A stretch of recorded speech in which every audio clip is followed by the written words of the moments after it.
1951年7月，终于确定在中朝控制区开城来凤庄举行谈判。由于美帝国主义缺乏和平诚意，妄图在谈判桌上捞取在战场上得不到的东西，谈判进行的极为困难，随时面临破裂的风险。우리군은 동서선 쌍방이 38선을 넘은 실제 통제구역을 상호 조정하고 38선의 분계선으로 전쟁 전 상황으로 회복할 것을 요구하고.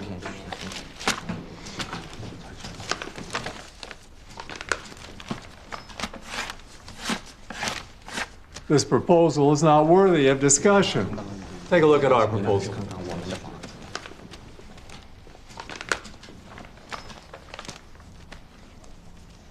Our position is that you pull back 30 to 60 kilometers from the point of control. 이런 조건이라면 당신들의 담판 의도가 힘드는군. 도대체 정전 협정을 하자는가요? 아니면 전쟁을 위해 시간을 벌자는 거요?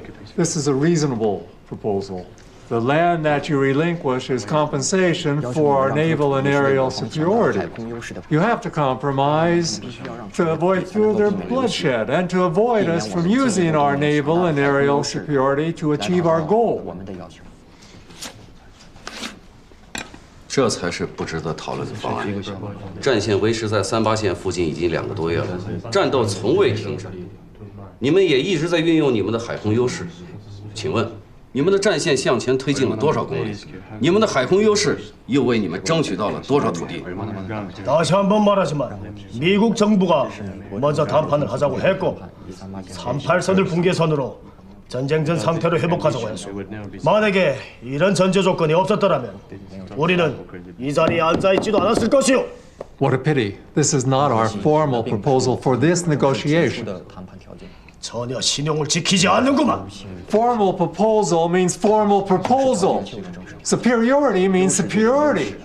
I think you need time to reconsider, and I can give you that time. 我们也可以给你们时间考虑，但是我认为有些事情你们想不明白。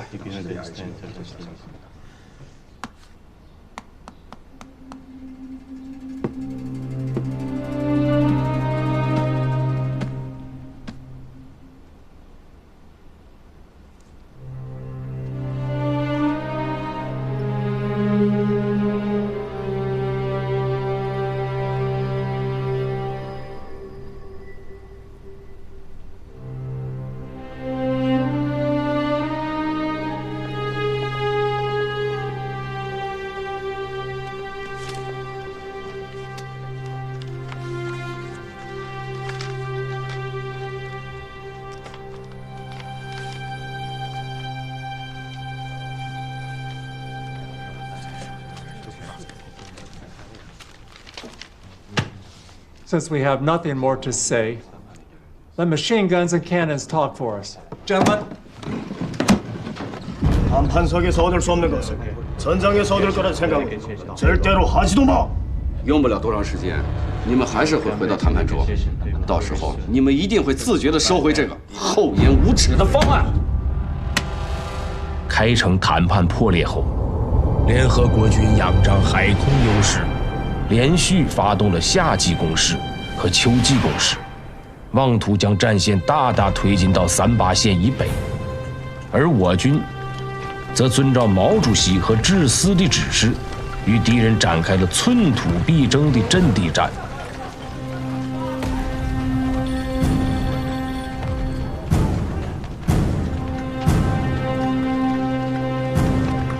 二营在坚守阵地，大量的杀伤了敌人之后，奉命撤出了346.6高地。现在上级命令我们3营要重新夺回346.6高地，并坚守住该高地。我要特别提醒大家，我们这次的对手，那是有上100年历史的美军王牌起义师，战斗力很强啊！什么王牌啊？我们都给他打成王八。不打败王牌，哪显得出俺们才是真正的王牌啊？好，决心要给我体现到你们具体的战斗方案上。现在我要把营里的作战计划和任务分配先说一下。营指挥所决定今夜12点发起进攻，炮火准备后，8连、9连担任主攻，从山脊向1、2、3、4号阵地发起冲击；7连助攻，从北坡进攻5号阵地，争取要在天亮前结束战斗，立即修筑工事，转入防御，防止敌人在天亮后反扑。任务都明确了吗？明白了。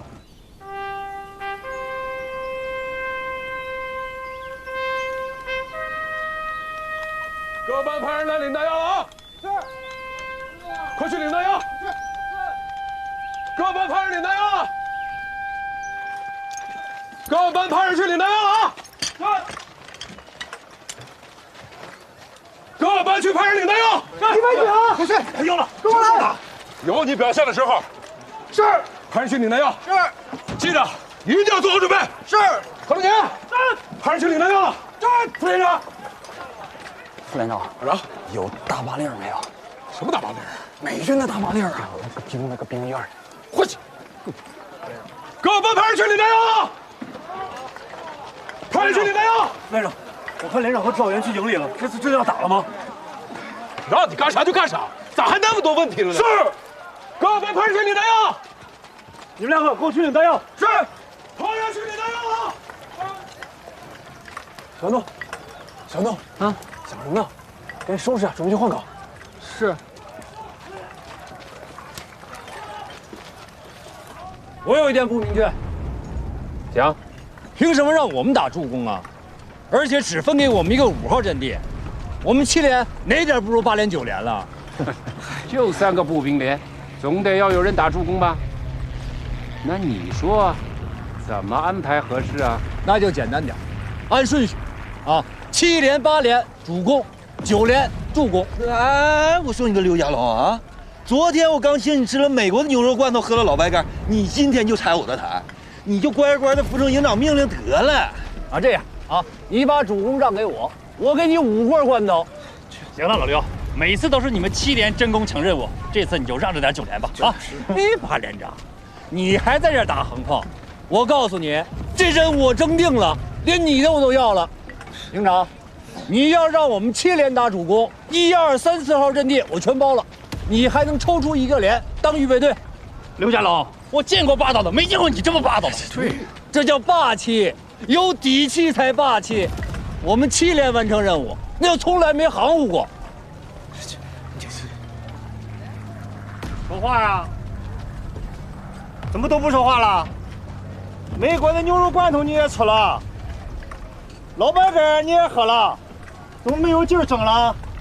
我和营长很喜欢你们刚才的战斗热情，争出了杀气、豪气、霸气。但是打仗总是要有分工的，还是听营长的决定。西南指导员，到，你怎么不发表意见呢？这都炒成一锅粥了，你这是任凭风浪起，混作钓鱼台嘛？啊？是啊，你怎么不说话呀？那平时营长和教导员最重视你的意见。不是你快给咱7连说说话。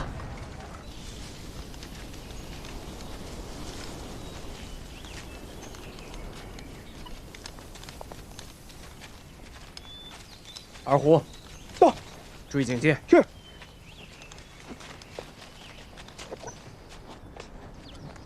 小安东，小安东，小。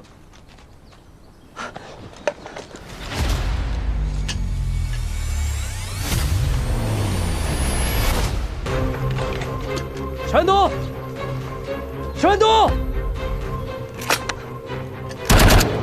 小安东，谁放下了？怎么回事？怎么回事？小安东不见了，我就去看小差了。这2天听说有投日战斗，状态一直不好。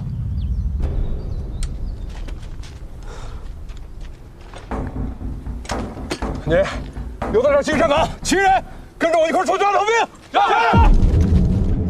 我没啥说的，服从营长的任务分配。看李指导员这个态度啊！不是，你这胳膊肘怎么往外拐呀？那你就干脆当配角。那主攻、助攻不都是进攻吗？咱也不是预备队。那再说了，那营长也没说咱拿下了5号阵地就不能去接着打4号、3号、2号、1号阵地，是不是营长？没错，谁打下来就是谁的功劳。刘家龙啊，你委屈啥呀？我问你，为什么让你们连从北坡进攻5号阵地啊？因为那个方向才是敌人最主要的防御方向。营里是把硬骨头交给你们啃啊，重用。我认真的呀，研究了这个地形和敌人的这个防御部署啊。如果我们祁连不能够及时的拿下这个5号阵地啊，那敌人的侧射火力就会威胁到主攻部队，严重阻碍主攻部队的进展。但是，如果我们拿下了5号阵地，我们可以顺着敌人修建的这2条交通壕去进攻3号和4号阵地。这么说吧，哎呀，那谁是主攻，谁是助攻，那还不一定呢。说得好，我们祁连啊，有信心把助攻打成主攻。咱们啊，战场更近啊！我为啥让你们在这儿争来争去？就是要看你们对营里的这个作战方案，他究竟理解到什么程度了。吵了半天啊，除了李延年，谁都没有说到点上。李延年说的那就是营里的意图。但是祁连啊，你们不能轻敌冒进。5号阵地敌人火力配置很强，为什么要给你们一个助攻的名号啊？就是不想给你们太大的压力。营长，连长和我呢还有一个建议，就是动静大了一点，怕营里不同意。没关系啊，大胆说。好，那就是呢，在进攻前的2个小时，我们再做最后的一次火力侦察。因为最近呢，敌人一直在修建新的工事，我怕他增加了很多新的火力点，有很大的变化。这样会不会提前暴露了我们的进攻意图啊，惊扰了敌人？不会，反而会麻痹敌人。因为最近这段时间呢，那每天晚上我们都去骚扰敌人，但是这2天，因为我们做这个战前准备，没有去袭扰侦察，那反而会引起敌人的怀疑啊。哎，如果袭扰到后来，敌人都不再上当了，只有少数火力点还击，大多数不再暴露了，怎么办？哎呀，所以呢，我们这回要做的像一点，要像是真的进攻。这样呢，等我们回来平静下来以后呢，他们到了晚上就会觉着安全了。那刚才只是一次袭扰，2个小时以后，我们出其不意的进攻，打他个措手不及。是，我们还可以利用这个袭扰侦察的这枪炮声啊，提前清理雷场和铁丝网，把队伍带上去，潜伏到前沿。对了，这也是我们这个建议的重要的理由。哎，这个对，没错。刘家龙、李延年啊，你们的建议很好，我马上向团里请示，建议把进攻时间推迟到凌晨2点，12点的时候再发动一次大型的袭扰活动。我就是要挑一个敌人觉得最不可能的时间啊，打他个措手不及。哎，老刘啊，你们祁连今天真是出尽了风头啊！看到营长和教导员给你们夸的。哎，这风不风头倒无所谓，不过你们这个战前侦察的主意啊，那确实不错啊。哎呀，打乱了营里的作战计划，我以为还得挨批呢。你瞧啊，歪打正着，哎，我们祁连这好想法，那就是蹭蹭蹭的往外冒。别说你胖就爽啊！行了，就此告别了，咱们346.6高地上见。再见。哎，老李，哎，咋着？你这是干什么呢？你感谢，真心的感谢。哎呦，咱哥俩多少年的交情了，那我的想法不就是你的想法吗？刚才你说的提前清理进攻障碍、部队潜伏那个方法很好啊，我可没想到呢。那倒是，这咱俩就好像是一对这个好伙计。哎，那个就那文化词儿，它怎么说来着？珠联璧合，相得益彰。哎，就是这词儿，就是这词儿。我呀是真挺佩服，这别人呢都是争功，你呢有好事从来不独占，大气，有水平。哎，说好了啊，以后无论到哪都咱俩搭班的。你别老耍嘴皮子，有好东西罐头啥的给我留下。哎，给。行啊，你个小安东，长本事了哈，还敢逃？逃到田边上，你能把他给抓回来？张逃兵枪毙了他。这不是小安东吗？小安东，怎么回事？小安东，你怎么回事？那么擅自离开少尉啊！好啊，你个八卦！到现在，你还敢包庇他？啊？他这是开小差，是逃兵，你这个报班长怎么当的？处理了他，我也撸了你的档案班长。副连长，执行纪律也得有证据啊！证据？看看，这是什么？带着便衣，还带着那么多干粮，这干什么？不会是抓兔子迷了路了吧？走！全连集合吧。好，我要当着全连的面枪毙了他。全连集合！三营的这个建议非常好。动摇收到，请回答。报告，团长同志，市里来人要见你。好，请。是。来，大家分头准备。是。走。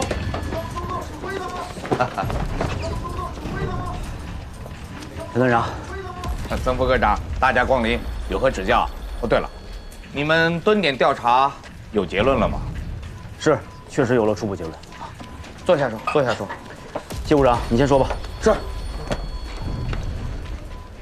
在曾副科长的带领下，我们保卫股全体出动，对所有原报告失踪人员进行了逐一审查核对，全部确定为牺牲。所以可以肯定的是，前一段时间敌机对我团准确轰炸，不是内部人员叛逃所造成的。哎呀，这下我就放心了啊！哎，不过这个敌人他们怎么了解我们驻地的情况？这一点还是请曾副科长说吧。最近侦察科抓了一个美军的蛇头，据他交代，我们对面的美军心理战部队来了一个台湾的特务，名叫王觉仁。此人对我军的情况十分熟悉。据说他曾经2次化妆成我军潜入我军的驻地，估计驻地情况的泄露就和此人有关。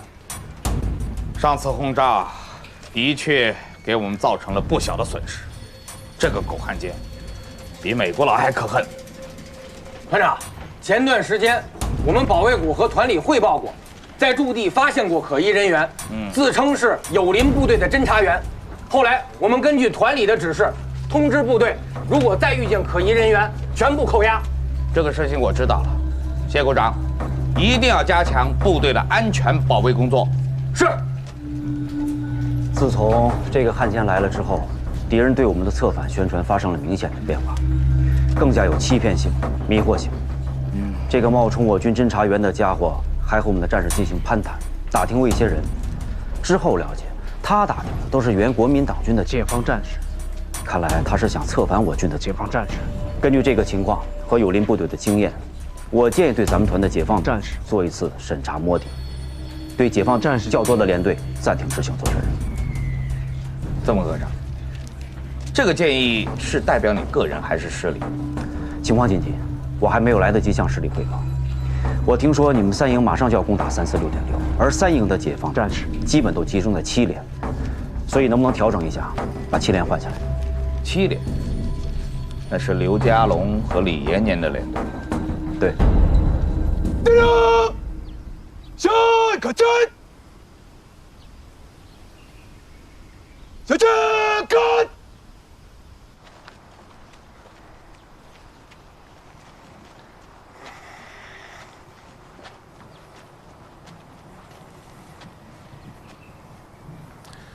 小安东，把脑袋抬起来，看着我。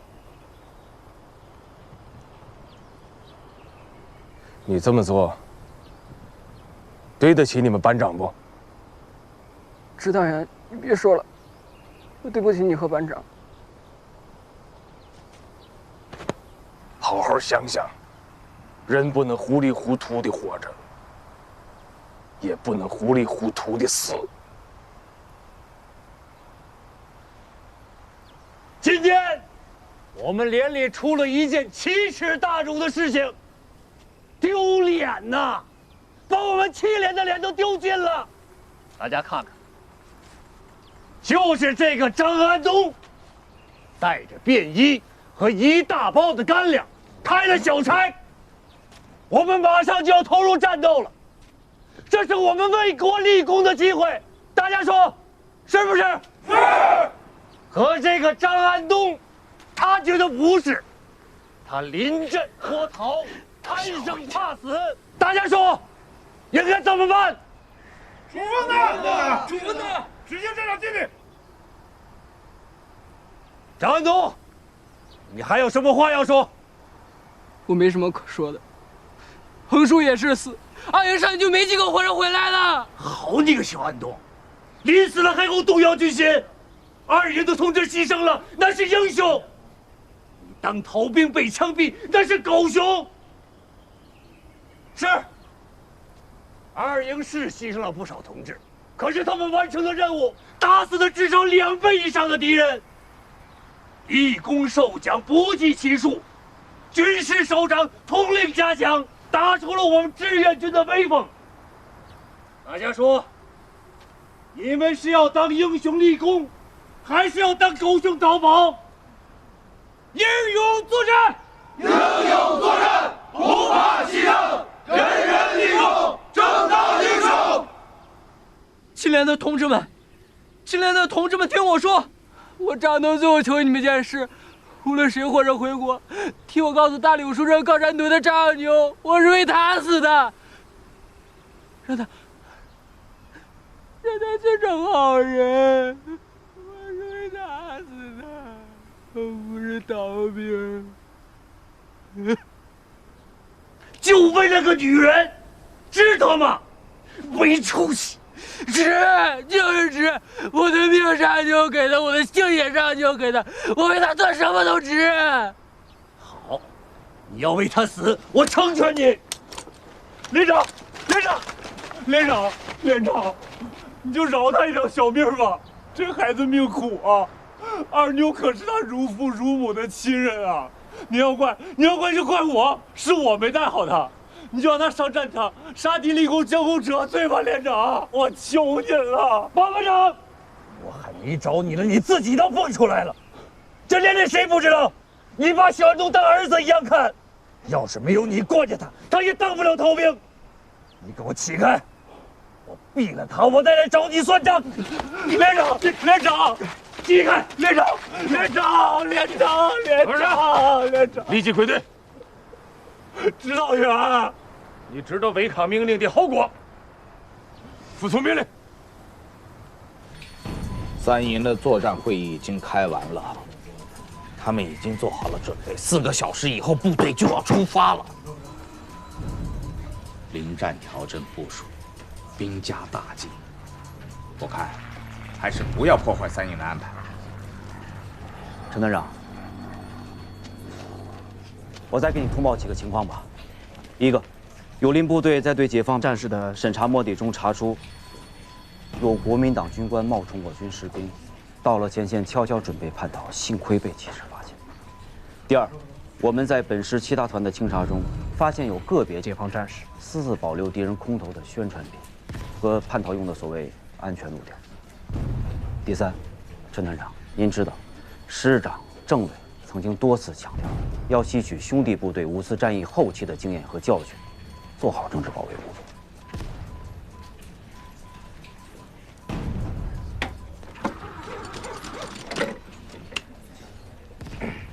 接3营，3营长，马上和教导员到团部来一趟。连长同志，这件事情已经成为了影响连队政治工作的严重事件，请你把枪收起来，交给我处理。好，别手软，有责任我跟你一起担着。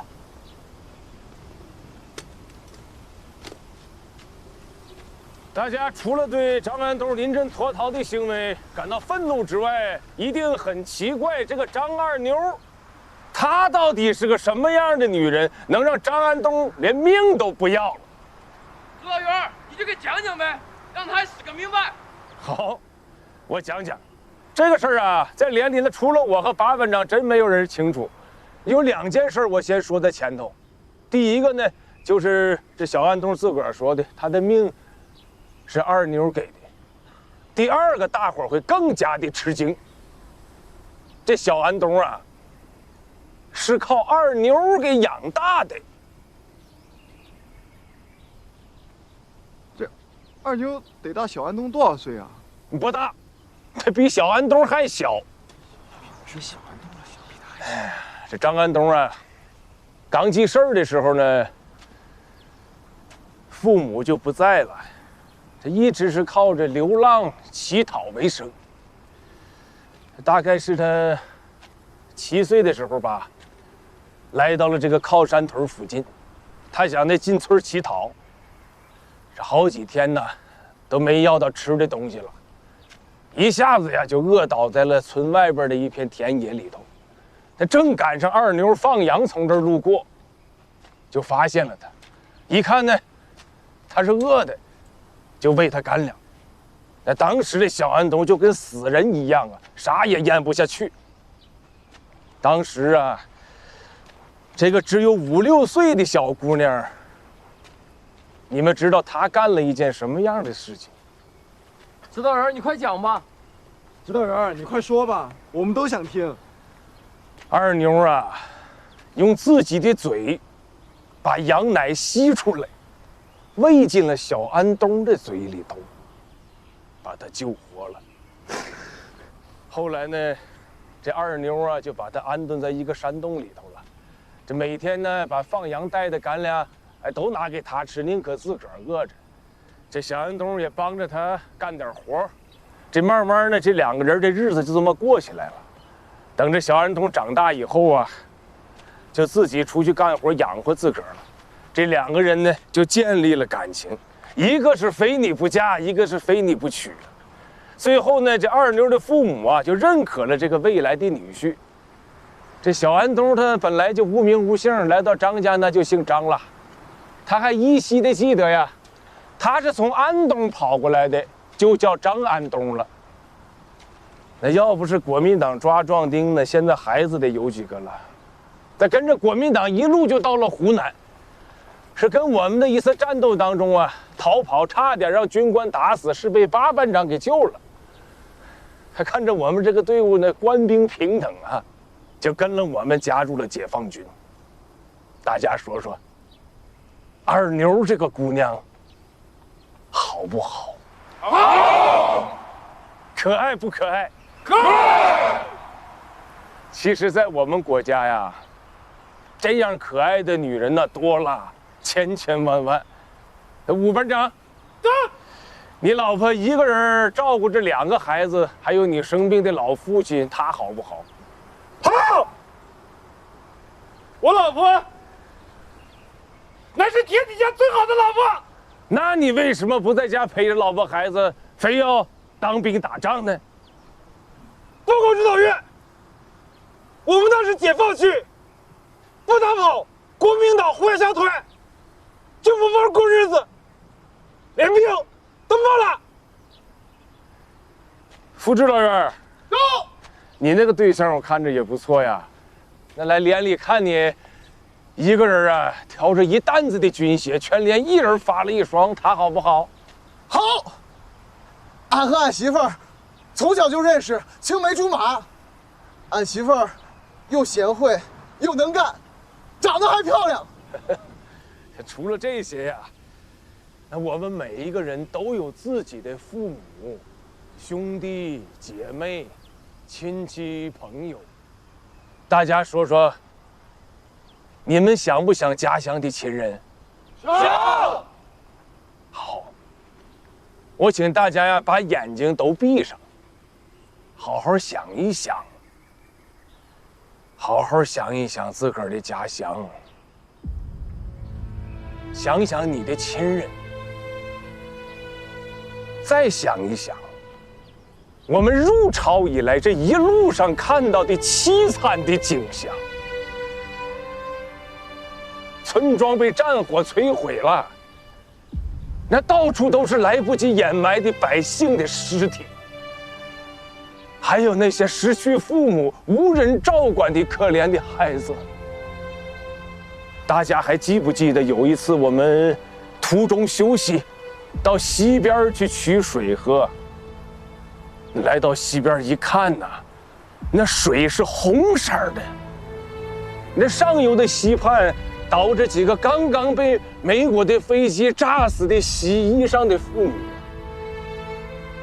那如果这些个事情发生在你的家乡，你的亲人身上，你们会咋样？指导员，我想不下去了，不行，绝对不行，绝对不能让这种事情在我的家乡发生。为朝鲜人民报仇！为朝鲜人民报仇！小安东啊，我们过鸭绿江的时候，你也看着了，那美国的飞机把炸弹都扔到城市的村庄里了，那儿离你们靠山屯不远了吧？不远，就几十里地。那几十里飞机几分钟就飞过去了。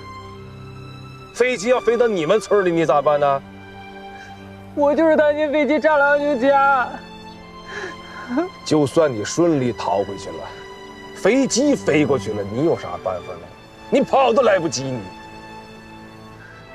指导员，我知道错了，你别说了，不把美国鬼子打跑了，我没有好日子过。我不该把你平时给我们讲的我给忘了。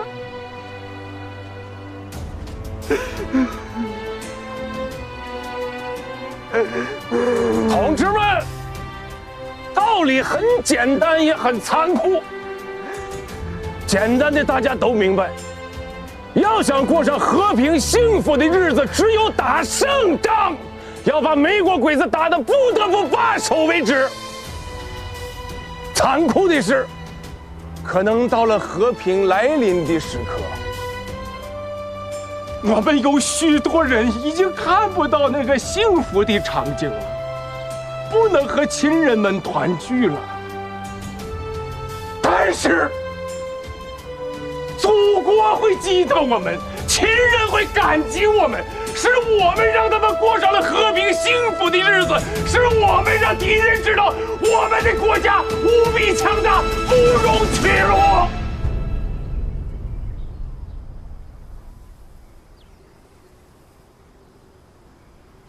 大家说说，为了祖国和我们的亲人，我们怕死吗？不怕！怕敌人的飞机和大炮吗？不怕！那能不能完成上级交给我们的任务，把美国鬼子打回到谈判桌前？能，一定能！好，我相信大家。指导员，饶了他吧。小安东知道错了，让他戴罪立功。看在二妞的份上，饶了他。指导员，爸爸挺可怜的嘛，饶了他吧。老李，你看现在部队这情绪，放了他也不是什么坏事。指导员，你枪毙了我吧，我不怪你，是我违反了战场纪律。同志们，记住我这个教训：宁当英雄死，莫当狗熊生，更别当狗熊死。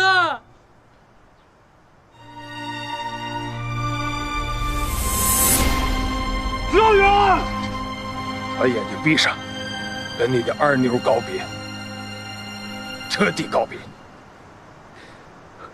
二妞，下辈子我再报答。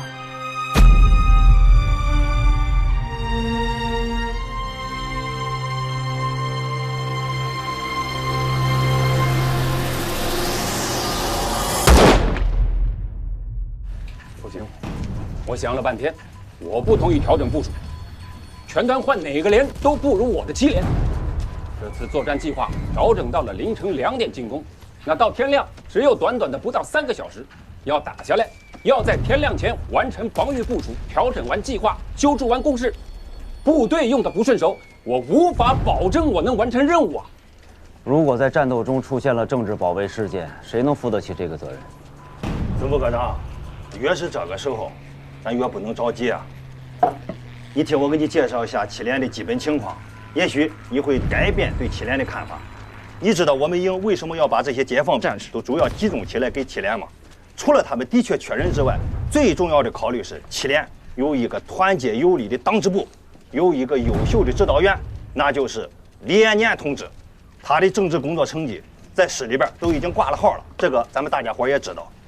据我了解，这些解放战士啊，到了七连之后没有多长时间，李延年同志就把每一个解放战士的个人经历、家庭情况、思想状况以及每一个人的个人优缺点，他都摸的是一清二楚。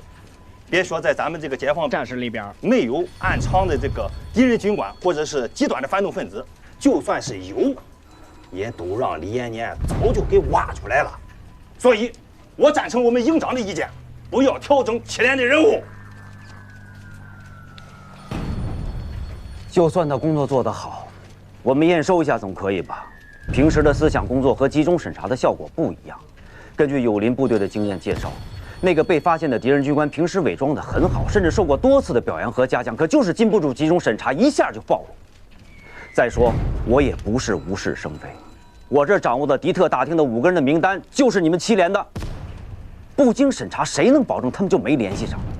而且我这次来，市政治部也给了我必要时集中审查的权利。官都比我大，我服从命令。张副科长，你行了，都别说了。大敌当前，作战任务第一，我决定进攻作战部署不变，等顺利拿下346.6高地之后，七连再撤下来，听从曾副科长的安排。另外，我再调一个连给你，作为你的预备队，就这么定了。是，团长。我那儿忙着呢，我先回去了。等等，记住，一定要给我们打好了。团长放心。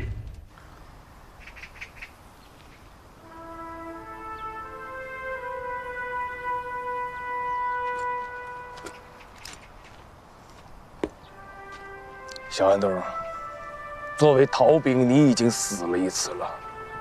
从现在开始，你不再是为了一个二妞而活着，而是为了保卫千千万万的二妞而活着，成为一名英勇的志愿军战士。收班回去，把今天的事情讨论一下，让部到营部开会，研究作战方案。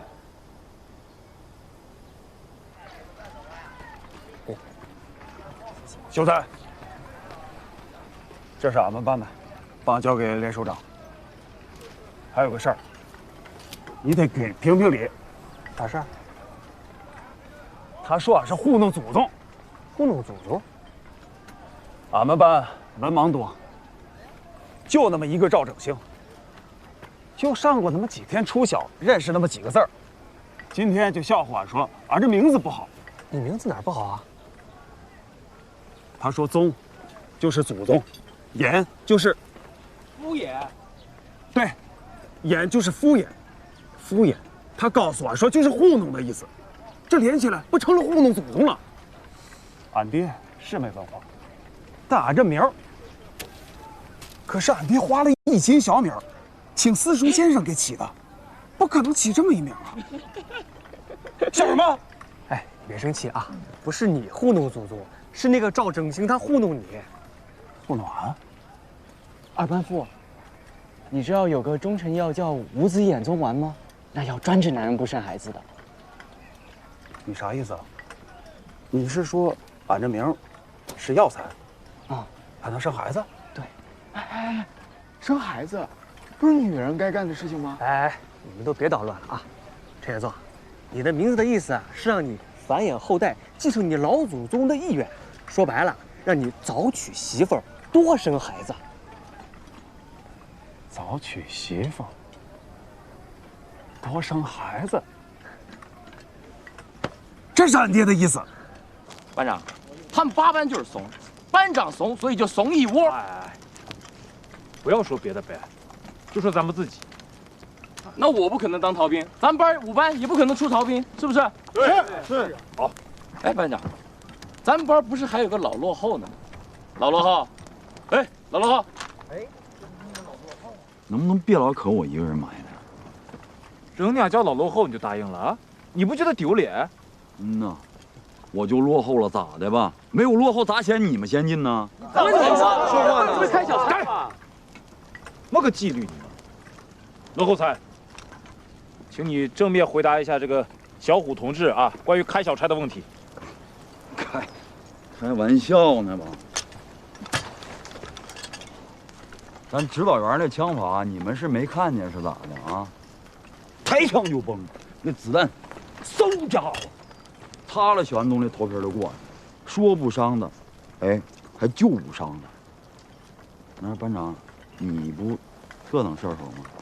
这玩意儿搁你敢吗？指导员那个枪法那确实是啊。是不是？让你说开小差了，你说上枪法的问题了你？那不是一回事儿吗？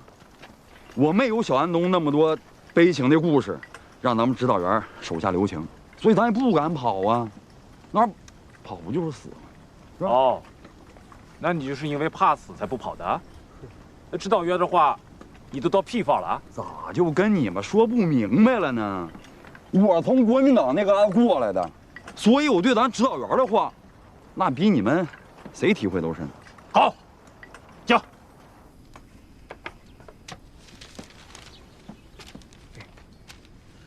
早娶媳妇，多生孩子。哎，俺是真对不起俺爹起这个名了。